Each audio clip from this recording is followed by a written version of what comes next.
what's going on to all my Black Widow MCU fans out there, and welcome back to my channel, Movie Files. As I said in my spoiler-free review of Black Widow last week, that I want to come back and have a full discussion about this film, and that's exactly what we're doing in this video. We're breaking down Black Widow. So spoiler alert, if you haven't seen the film, go check it out, watch my spoiler-free review, and then come back and join the conversation. But we're talking post-credit scenes, we're talking the stuff that really worked for me, that didn't work for me, we're talking Easter eggs, and then of course, we're talking about the future of the MCU, all in this spoiler discussion. But before we dive into this discussion, make sure you all are following me on all my other social media accounts. If you all are new to the channel, well, welcome to the community. Consider subscribing, and while you're at it, make sure you hit that notification bell. That way you can get the alert from when I drop new content. If you all enjoy this spoiler review, well, make sure to give the video a thumbs up. Share this video to all the MCU Black Widow fans that you know. It really helps out the channel, and I also appreciate the support.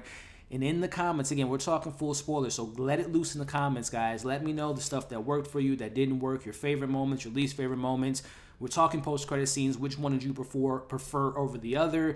What did we expect for Yelena being the villain for Hawkeye, at least for the first half? We'll talk about all that stuff, but let's discuss it all in the comments below. So, again, the way this video is going to be handled, if you've seen my previous spoiler reviews, is more or less a recap, breaking down the scenes, really kind of diving deep into it, and obviously pointing out Easter eggs, stuff that worked, that didn't work. Can't wait to talk about those post-credit scenes, and can't wait to have our discussion about what this film means for Phase 4 moving forward. So I'm going to leave time codes and all that stuff in the description below so you can kind of know what the topics at hand will be. So let's start the breakdown with the opening of the film, which takes place in Ohio, 1995, as we're introduced to a younger Natasha. By the way, that young girl who played Natasha really kind of gripped me into the story, because she was just, the stuff we'll talk about in this moment, I really enjoyed that young actress. But we meet young Natasha and we meet Yelena, and we see them as young girls, how they have this sisterhood, how they're playing up and, you know, they're doing the whole I see you upside down, which was a great callback towards the end of the film, but we'll get to that when we get there. But we meet them.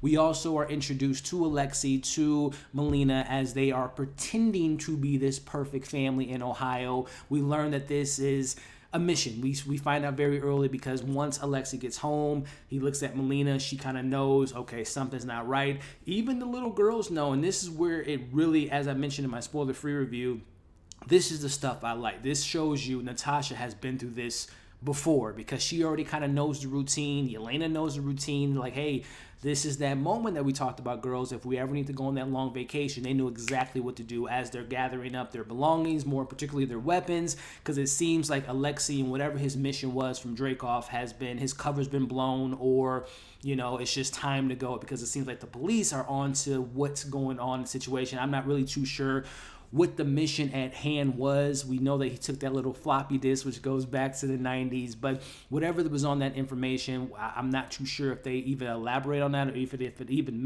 matters, because it's just a mission. He's the Red Guardian. It's interesting to see, because we'll talk about him a little bit later, but he's doing these little, he's not the Captain America. Like, if it was Steve Rogers, yes, Steve Rogers is stealthy and he can do things and get in and out of places, but Red Guardian, he doesn't want to, it seems like Dreykov doesn't want him to take on that persona while he's undercover in this spy mission. But nonetheless, again, we see them as this pretend family. They're making their way out of Ohio. We see young Nat looking at the football stadium. We see her looking at the kids having a normal life, which, again, just really got me in the feels, because it just really emphasizes that she never had a home. She never really had a family. She never really got to plant her roots anywhere, which just, again, makes you just care for the character even more within the MCU. So as they're leaving Ohio, they go to the airport place where they have, again, seeing even little young Yelena moving the stuff. And again, just they know exactly what to do. They make their way into the plane. They get kind of interrupted by the police, but we ultimately see that they make it out of Ohio, which, by the way, I don't know if it was just me, but I was thinking for a second when we see Red Guardian Alexei on the craft of the wing of the aircraft, that he was going to fall off, and maybe he was going to be lost in America. And then, you know, for my Stranger Things fans, it was going to be like the reverse of Stranger Things, where he's going to be stuck in America versus Russia. But no, he ended up making it. They make it to, I believe they fly to Cuba. And this is where we see the whole pretending of the family situation kind of being broken apart, because we see Melina was shot during this escape from America, from Ohio. We see that she gets taken off. I believe Nat and Melina, Nat and Yelena thought that she had died at that point, because as we know later in the film, they say she's still alive. So I don't know if they knew that she survived the shot, or they thought that she died that moment. They always thought that she just never survived that particular escape. But nonetheless, we see Alexei really kind of turn on that switch. Now the boss is here. He's like, hey, welcome me back, Red Guardian. I want to get back to the thick of things, which is a running theme throughout the film for Alexei, that he really wants to get back into the costume, really go back on these missions, which that'll be really interesting. We'll talk about that at the end as far as the future of the MCU, knowing that Red Guardian is still alive and what missions has he been on. Is he working for a particular person that we'll talk a little bit about later? But nonetheless, we see that he's really not the best father for the young girls, because he sees Dreykov, he sees the potential in Nat, because we see that young girl, again, who I mentioned does such a great job as Natasha. She's protecting her little sister. Again, we know it's not her blood sister, but she grew up with her for the last 3 years, thinking that this is her sister, right? And really kind of embracing the family that she's kind of created within this 3-year mission. But she takes the gun and is like, no, don't touch her, I'll kill her. Really, again, that opening to me really set the mood, set the tone, really kind of got me invested in, obviously I'm already invested in Natasha, but just seeing those origins, seeing a young Yelena and Alexei and Melina, I just really, really was gripped once we got into that first act. But again, it was just so sad seeing them being broken up and them ultimately getting, implemented back into the Red Room, into the Black Widow program, because we even hear Nat say, I don't want to go back. I think this was her 3rd time going into the program. So again, just it hits you in the feels just seeing that this girl has to go back to the program and has to do all the training and get back into the horrible, torturous things that Dreykov has created. So again, a really good intro to me and really kind of sets the tone, which brings us into present day, which we see that Nat is on the run. Again, we know that this film takes place between Civil War and Infinity War. So we see that she's on the run. We see that, William Hurt comes in as General Ross, which I mentioned in my spoiler-free review. I wasn't a fan of his appearance in this film because I felt like it was just kind of shoehorned in. We only see him in 2 scenes, the beginning of the film and at the end of the movie. And I don't know, I just could have maybe taken in another character going on the hunt for Nat. I know a lot of people probably didn't want this, but I remember there was a rumor that Iron Man, Tony Stark, was going to be in this film. I don't know if it would have been maybe more impactful if it was Tony looking for Nat, even though I know it wouldn't make sense for the character to do that, especially after the events of Infinity War, or I should say after Civil War. But I would have liked to have seen maybe another character, because William Hurt, I don't know, he was supposed to be de-aged. He looked older to me in that scene. I don't know. I just wasn't a fan of how they used William Hurt as General Ross. But nonetheless, we see that Nat being an incredible spy, the best spy that there is out there, or at least we thought that till we met her younger sister. We see that she's not where General Ross thinks she is. She took away her tracker. She's actually on a boat to go to a hideout to meet, the character that we get from Rick. But let me go back a little bit in regards to when we see that scene with Nat.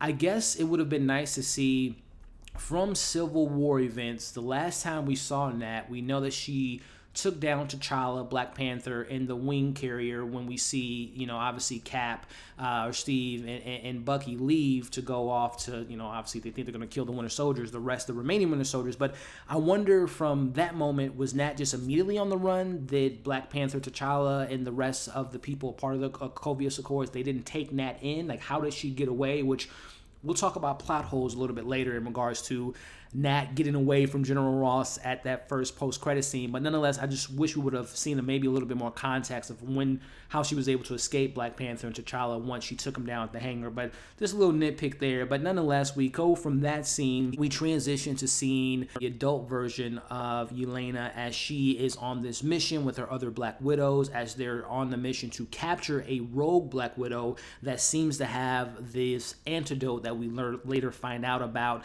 But nonetheless, we see Yelena, an elite assassin, takes her out pretty easily. They're fighting in the streets. The hand-to-hand combat was pretty legit in this film. She ultimately stabs her in the stomach, but as she's doing that, the rogue agent, takes out the antidote, and I didn't know what was going on. I'm like, is this magic? Like, what is this? Is this something that's gonna affect her later on in the film? But no, it kind of clicked. Okay, no, she's breaking away from this mind control that we later find out about Dreykov, which ties to the beginning of the movie, which again, maybe it blew past my head. Melina is the one that created the antidote, right? I don't know if they explicitly said that, but I think they alluded to it by her and the whole pheromones and the whole bugs and all that stuff. That Melina was the person that created the antidote, right? Let me know if I'm right on that, or if it's just like another agent we haven't met, but I'm pretty sure it was Melina that created the antidote. But going to the scene, the antidote gets into Yelena's system. She breaks away from the mind control. She instantly knows that she did something wrong. She didn't mean to kill her, as the rogue agent tells her, go free the rest of them, which, let me go to a little complaint here. How long does that mind control have control over you? Are we talking just the mission? Are we talking, hours, days, weeks, years? Because to me, once Yelena breaks out of that trance, she goes back to just being who she is. But to me, if I'm under mind control for, again, I'm not sure if it's just for the mission, for hours, for weeks, for years, I would be like, where, because again, they mention in the film that when you're under the control, you don't know who you are. You can kind of see what's going on, but you don't have control of what you're doing. But she just overtly went back to who she is as a person, the jokes and the banter and all that stuff that we see from Yelena in this film, which I loved her, by the way. But I don't know, I wish we would have got a little bit more explanation of the after effects, how potent it is, how much control you're under, how long you're in control. Again, this is a little nitpicks, but it's something I would have liked to have learned, which goes back to another nitpick of mine.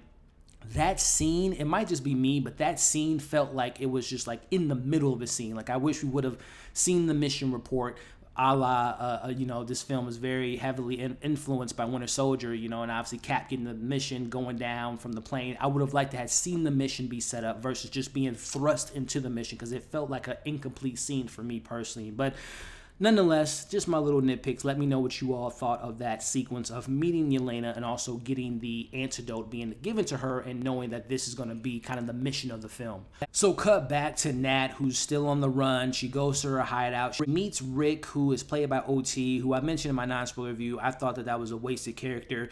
I don't know too much of the Black Widow lore as far as the comics, but apparently this is someone that is an agent, a kind of a rogue agent of a sorts. I believe he worked for S.H.I.E.L.D. at one point, and I believe there's a love interest in the comics between Nat and Rick, and you can kind of see that within this film. But nonetheless, we see the first missions of Budapest as he gets her set up with the generator in the cabin and all that stuff, or the trailer, and she has her car, and he's saying, hey, I got this stuff from Budapest, the hideout that you had there. This is just some stuff I didn't know if you wanted it or not, and we can see within that container that it's the same, the package that Yelena's mission was on. So we obviously could put two and two together that, okay, yeah, the antidote is in that case, which brings us to, and I mentioned in my non-spoiler review, this is when I'm just like, okay, this film is, Natasha really has plot armor.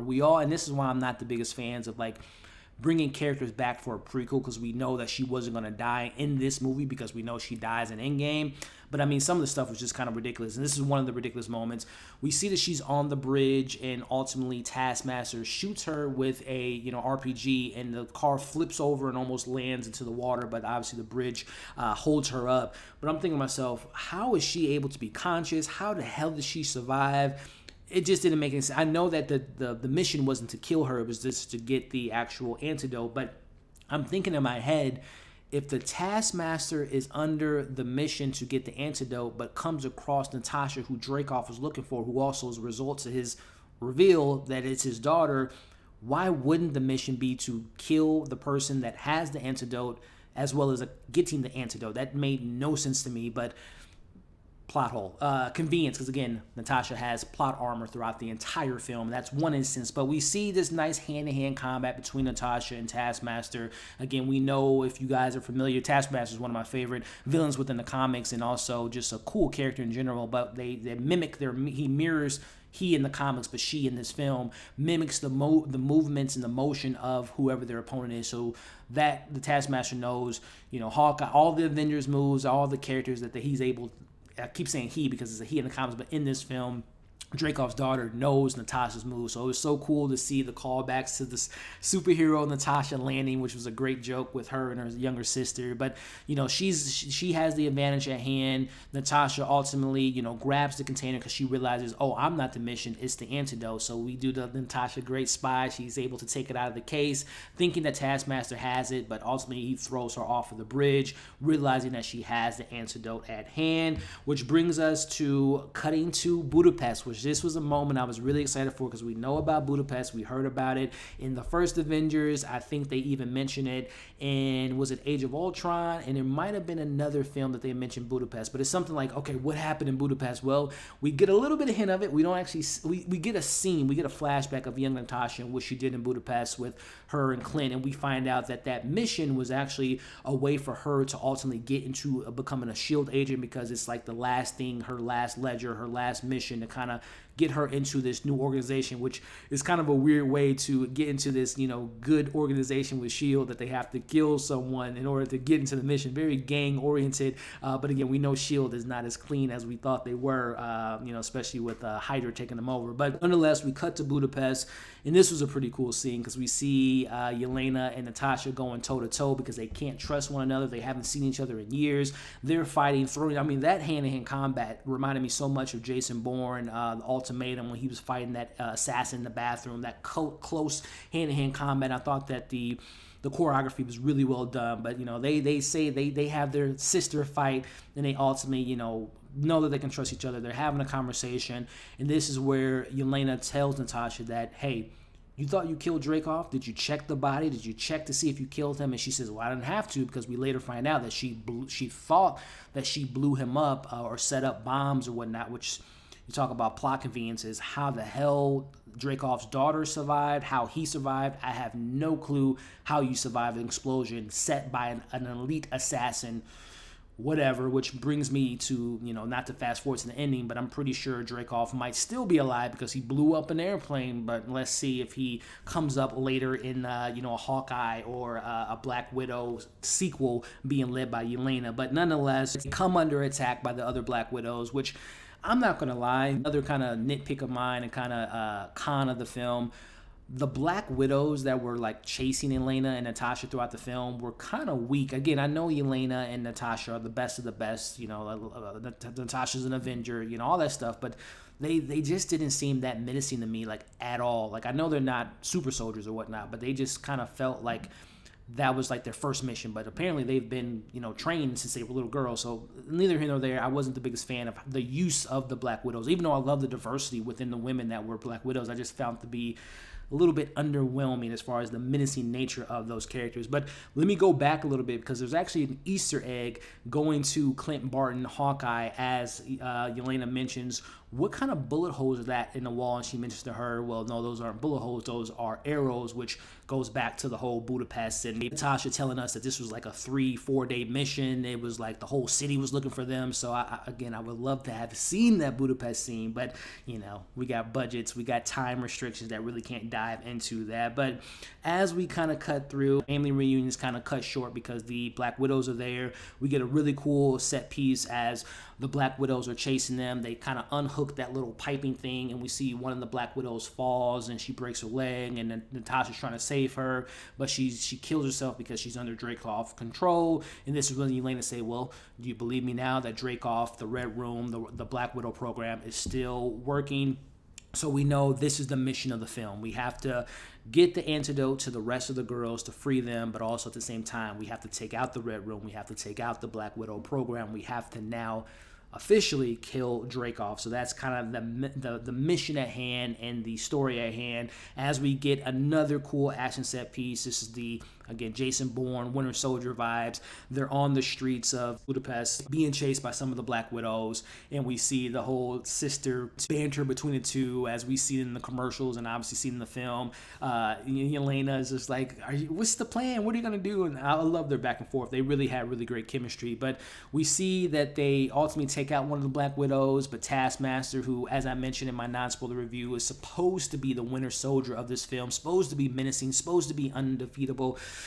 Wasn't the biggest fan of Taskmaster, as I mentioned in my spoiler-free review, but she takes him out with the arrow, blows him up, which is another callback to Winter Soldier, going back to that Nick Fury chase scene where, you know, Winter Soldier blows him up. Again, there's a lot of Winter Soldier themes and scenes and literally moment-for-moment scenes in this film, and that was one of them. But I go back to my plot armor for Natasha and Yelena.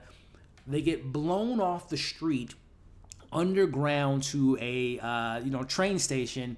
Not a scratch. I mean, Yelena's bleeding, you know, whatever, but like they're not knocked unconscious, they're not dead. Listen, it's a superhero film, but logic was thrown out at a lot of points in this movie, and this was one of them. So they say they survived the crash. They trick Taskmaster, making them think that the blood leads down to the sewers or whatever under the subway, but they're actually up in the ventilation system, which is another callback to the Budapest. She mentions that her and Clint were in this air ventilation for like a couple days, and they were playing tic-tac-toe and all that stuff. But again, the plot armor, the Taskmaster falling for that trick seemed a little bit convenient for me. But nonetheless, this is where we get our another family reunion, because Natasha comes up with the idea that we have to break Alexei out of prison, which introduces us to the modern day version, or not should say modern day, but during that timeline, we get to catch up with Alexei, who has been thrown in prison. He is, doing all the arm wrestling, which is kind of a callback to Ant-Man a little bit, as he's kind of ranting that he had a fight and he won a fight against Captain America, Steve Rogers, but one of the prison mates say, well, that doesn't make any sense because Cap was still under ice. And I love that Alexei, which was one of my favorite characters of the film, he breaks his hand because he's like, shut up, man, just let me have this moment. If I would have fought Captain America, I would have won. But speaking of that, do you guys want, especially knowing that Alexei Red Guardian is still alive, will we see our Cap, Sam Wilson, ever come in the same scene or have a moment with the Red Guardian and them having a little, fight in a future MCU? We'll leave that to the future of the MCU, but that would be an interesting moment to see. But we see, nonetheless, the prison breakout, which is another good, really solid action set piece.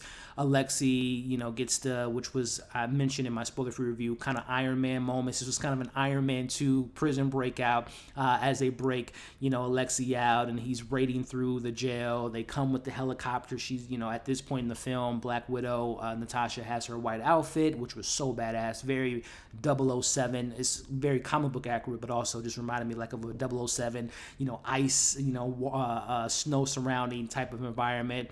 They ultimately get Alexei out of prison, but a really cool action set piece. I mentioned in my spoiler-free review that the action was pretty legit in this film, even though the story was very generic and very familiar to a lot of films like A Winter Soldier, Civil War, Bourne Identity, Atomic Blonde, Red Sparrow, a lot of similar beats within this film. But as we kind of move forward throughout the rest of this movie, we see Alexei excited that his girls are saving him, and they ultimately don't care about all the father catching up what you guys been up to conversation, but they ask him, where's the Red Room? He tells them, I don't know where the Red Room is. Me and Dracoff were not the best of friends of what you guys might have thought when you were kids, but nonetheless, Melina, she knows where the Red Room is because she still works for Dracoff, which to the surprise of Yelena and Natasha, they're like, how is she alive? I thought she died, which again goes back to what I said at the beginning of this video.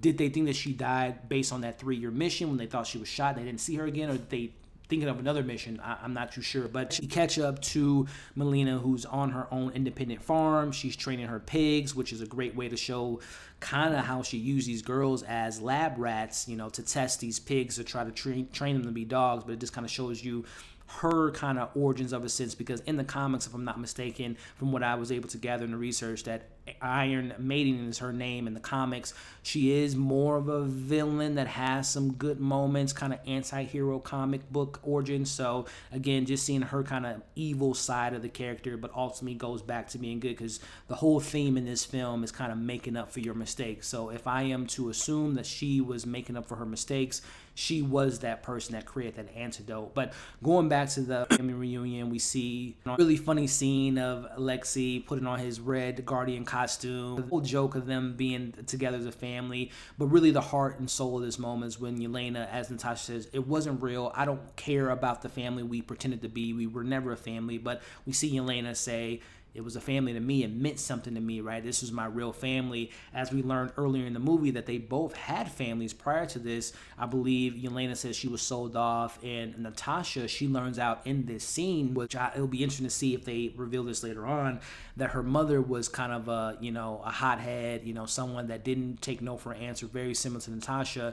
But Melina tells her that her mom died on her search for looking for her daughter. So I don't know if she is really dead, if she's been mind controlled, or crazy theory, what if it is actually Valentina that is Natasha's actual mom, but she doesn't know that because she's been mind wiped by, I don't know if it was Dracoff or maybe, someone in Hydra tested that, experiment on her. So let me know if you all do think that Natasha's mom is dead, she won't be making an appearance in the MCU, or do you think it is Valentina or someone that we might meet in a future MCU project? Let me know your thoughts on that in the comments. You see Lexi and Yelena having a good kind of moment. He talks, he sings to her favorite song, but that's cut short because Melina and Natasha, Melina warned Dracoff where they can find him, but it was all kind of part of their plan, as we kind of know that this was all part of a scheme to get Natasha in a room with Dracoff, which again shows Melina trying to right her wrongs in this moment, and we get the classic face-off,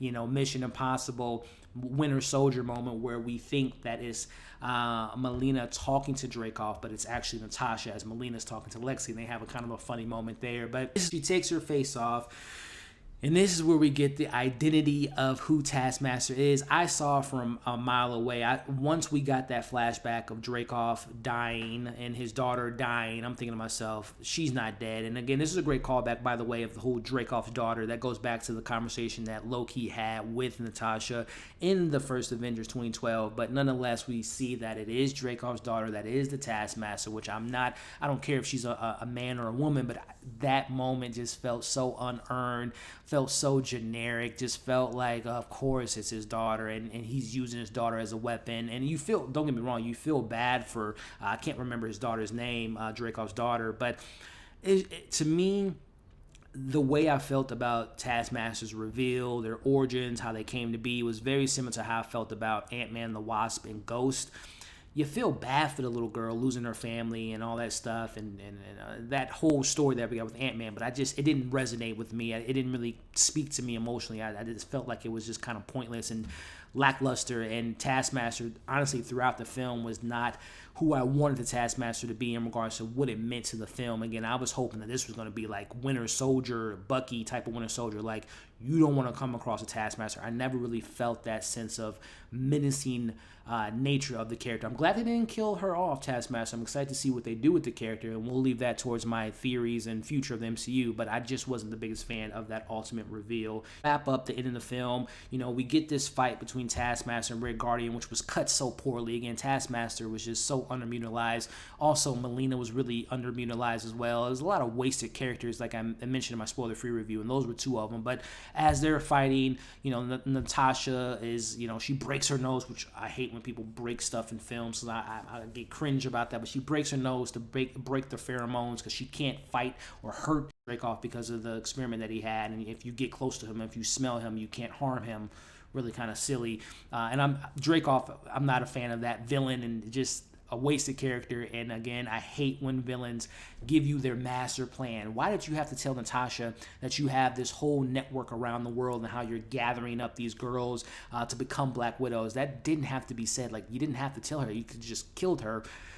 Even though I know he didn't want to kill her, which I guess goes back to why Taskmaster didn't kill Natasha at the beginning of the film, because he wanted to convert her to be yet again another Black Widow and reinforce her to the program. So I guess that kind of explains why she has the plot armor, because she wasn't meant to be killed, whatever. But nonetheless, we see she has her moment where she's beating him up after she breaks her nose, but then he calls in the rest of the Black Widows. Our Black Widow, Natasha, fights them off for a little bit, which was a pretty cool scene, but ultimately, which the film had so much slow motion in this film, but as I digress, they eventually kind of beat her up, but ultimately, as they're almost about to kill her, her sister comes in, saves her. She throws the antidote in there, which, by the way, the running joke, again, I thought Yelena was so funny in this film, but she ultimately, saves the Black Widows, which is a great moment for that character, because again, we know her to be so young, the best elite young assassin, be able to save the rest of those girls was a really good moment for that character. But she frees their minds. We see Nat having the fight in the sky with the Taskmaster, which was a really cool fight. Again, I just didn't really care too much for the Taskmaster story. They make their way to the floor, to the land. She frees her mind. We see General Ross makes his way to the scene, and Nat says her goodbyes to Melina, Alexei, Yelena, and they take the rest of the Black Widows to, I don't know where.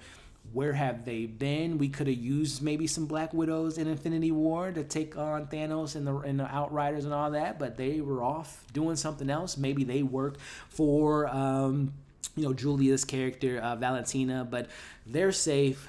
And this is where we get, the end of the film. So let's talk about the ending, explaining the ending and the post-credit scenes. The first one, I'm not a fan of. So we cut to 2 weeks later, and we see Nat now wearing Yelena's jacket from earlier in the film, which was a pretty funny running joke, the pockets and all that stuff. But we see that she has her gear and her hairstyle from Infinity War. She meets Rick. He has a Quinjet for her. They have their goodbyes, and she says, I got to break some people out of prison, alluding to Cap, Falcon, and Wanda. I wasn't a fan of that film, of that post-credit scene. Obviously, it sets up Infinity War, but it just, I didn't feel it. It felt like a reshoot, like they literally just reshot that like a week before the film came out.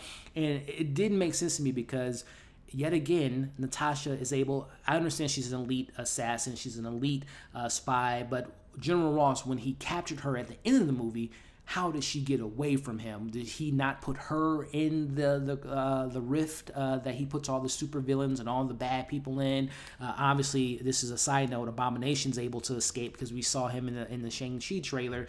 But as I digress, that scene, that first post-credit scene, just to me was just like, oh yes, it sets up Infinity War, but it didn't get me excited. The second post-credit scene, on the other hand, gets me excited because, as I mentioned, I'm a big Florence Pugh Yelena fan. We see that she's, paying her respects to her sister, her fallen sister, the fallen Avenger, Nat. She's at the grave, which, again, I said in my non-spoiler review, I didn't feel like we earned that moment. I really would have loved to have seen like a funeral moment. I know Natasha's very private, but I never felt like this is a character that we're going to see for the very last time, which we're assuming that, again, we know from Loki there's multiple versions of characters in different multiverses, so there's still room for her to come back. But if we're assuming this is the last moment we're seeing Natasha, that moment of her having a somewhat, she didn't even have a funeral, she's just visiting her graveyard, but nonetheless we see, and I assume too, correct me if I'm wrong if you guys feel the same way, where they buried Natasha is in the same graveyard that her mom was there, because I know they mentioned it was a big tree and all that stuff, so I don't know if it was in the same graveyard, and I have to watch the film again to see if we see another headstone with, whoever he said unknown was on her gravestone, but I don't know. But nonetheless, we see Valentina crying, pretending to cry. She says she's allergic to the Midwest, which was a funny joke because I'm from the Midwest, but we see that she gives Yelena a mission, a revenge mission of a sorts, to get the person to kill the person that killed her sister, that was responsible for the death of her sister. And we see on the iPad that person is no other than Clint Barton, aka Hawkeye, aka Ronin, and that leads the way to what we expect to see Yelena, which they mentioned this like months ago. I think they mentioned this last year, that Yelena was casted, Florence Pugh was casted as Yelena to reprise her role in the Hawkeye series. So I'm to assume we're going to transition into the future of the MCU Phase 4 and all that stuff. I'm to assume that Yelena is going to be the pseudo villain for like the first half of the show, as Kate Bishop's learning her ways and learning to become the new Hawkeye, as we see maybe Hawkeye or Clint wiping the ledger off his past because he was a murderer for 5 years between Infinity War and Endgame. So I assume that they're going to be villain, Elena's going to be a villain of a sorts at the beginning of the show, and then they're going to eventually come together to maybe take out Valentina and whoever she's working for, which if we assume based on the Falcon and Winter Soldier, when she recruited the U.S. agent, John Walker, that they're maybe assembling the Thunderbolts. We have Abomination, we have John Walker, we have an Yelena, we have maybe some other characters out there that we haven't seen in a while, assembling that team. Very interesting to see how all that plays out. But I like that Yelena will be, like I said, the kind of the villain at first. I believe the ultimate villain. I'm going to be reading that Mac Fraction Hawkeye series pretty soon. But I believe the main villain in the Hawkeye series will be Echo, I believe, a deaf character that is like Bullseye meets Daredevil type of character. They actually have their own show on Disney Plus coming out in the coming years. So really excited for the Hawkeye series. It was already my most anticipated, but now kind of that little Easter egg and kind of that stinger post-credit scene really gets me excited for that, which brings me to, I mentioned in my non-spoiler review, this whole film was more of a setup versus it being like an independent kind of like singular vacuum type of film for Black Widow. But nonetheless, let's talk a little bit more about the future. Will we see Black Widow, Natasha, ever again in the MCU? Will we see a multiverse version of her, or is this the last time that we will see the character? And if it is the last time, do you feel like the character was due justice in this film, or do you want to see the character again in the future? Let me know your thoughts on that in the comments. Me personally, I'm okay with this being the passing of the baton to Natasha, to her younger sister, Yelena, because Phase 4 is all about passing the baton. We see characters evolving, right? We see Wanda becoming Scarlet Witch. We see Vision become White Vision in WandaVision. Falcon and Winter Soldier, Falcon becomes Captain America. Bucky releases himself from his trauma. John Walker becomes U.S. agent. We see in Loki so far a newer version of Loki, right, with Sylvia. And then even in the future stuff that we've gotten, Hawkeye passing the mantle to Kate Bishop, Young Avengers being introduced. We see, maybe, Joaquin becoming the new Falcon that we got from Falcon and Winter Soldier. We also have, She-Hulk series, the Hulk passing the mantle to a source to his cousin. We're going to see, other characters evolving, replacing characters, potentially Thor and, Jane Foster becoming Thor. Is that a transition of a character per se? We're going to get Riri Williams, Iron Man from Tony Stark, to this version of Ironheart. So there's a lot of passing the baton, passing the mantle to new characters in the MCU. And I'm really interested to see if we will never see Natasha again. But let me know your thoughts on that. So the future looks bright. Again, I gave this film a 3 out of 5. You can see my full spoiler-free review as far as like more analytically what didn't work and what worked for me in the film. And I kind of talked about it a little bit in my breakdown here. But I gave it a 3 out of 5. It's a solid film, very formulaic to the MCU. I felt like Kate Shortlet didn't really bring her sensibilities into the film. It was just more of like setting up Young Avengers, setting up, Yelena as the villain potentially for Hawkeye, and not really focusing on all the stuff that I was really hoping to get for Natasha's story, and even getting a funeral of a sorts. I really didn't feel that for the character, and I said it in my non-spoiler review that I feel like you could have literally took Natasha out of the story, and it still could have been a cohesive story with Yelena going on this mission to stop the Red Room. So I have my pros, I have my cons with the film, but I am excited to see what they do with this particular thread line. I still don't feel like this would have been, if everything didn't pan out the way it did with this film being delayed. I don't really see how this is like the kickoff point to a Phase 4, and I'm really interested to see what Phase 4 is leading to, because so far, based on WandaVision, we're dealing with magic. We get a new Captain America and Falcon and Winter Soldier. We have Loki introducing the multiverse. I don't really know where the narrative, obviously Phase 1 was setting up the Avengers. Phase 2 was gearing up to prepare for the Infinity Stones and Thanos. And obviously Phase 3 was all of Thanos and the Infinity Saga. But I don't know, based on these 3 shows and this one movie, what we're gearing towards. Is, we have the grounded heroes with Falcon and Winter Soldier in this movie. We have the mystical side with Wanda and, the more galactic stuff with Loki. Where are we going with Phase 4 so far? Besides, like I said, the running theme is Young Avengers replacing the old Avengers with new Avengers, but what are we gearing towards? I don't know if Black Widow is the perfect Phase 4 film to kind of lay the groundwork for what we can expect to see in this phase. But that's just my thoughts. We're almost approaching the 40-minute mark. As you all know, I love me some Marvel. I can continue to talk about this film and all the future stuff ahead, but I'm just going to cut it off here. Expect some more discussions about this film in the coming week, probably. We're going to probably talk about it in our low-key recap show that we do every week. We'll probably talk about the film there, but I might have like a separate independent live stream with some guests talking about the film more in depth. But keep an eye out for that. Hope you all enjoyed this discussion. Make sure if you stuck around to the end, thank you, number one. But make sure you like the video, share the video, leave all your thoughts in the comments below, your pros, your cons, your thoughts, your theories, your predictions for the rest of Phase 4. And let's have a discussion about it. As always, like, share, comment below, subscribe to the channel if you haven't already, and hit the bell. That way you don't miss any of my other content. Hope you all enjoyed this breakdown. Hope you're staying safe, and we'll see you in the next video.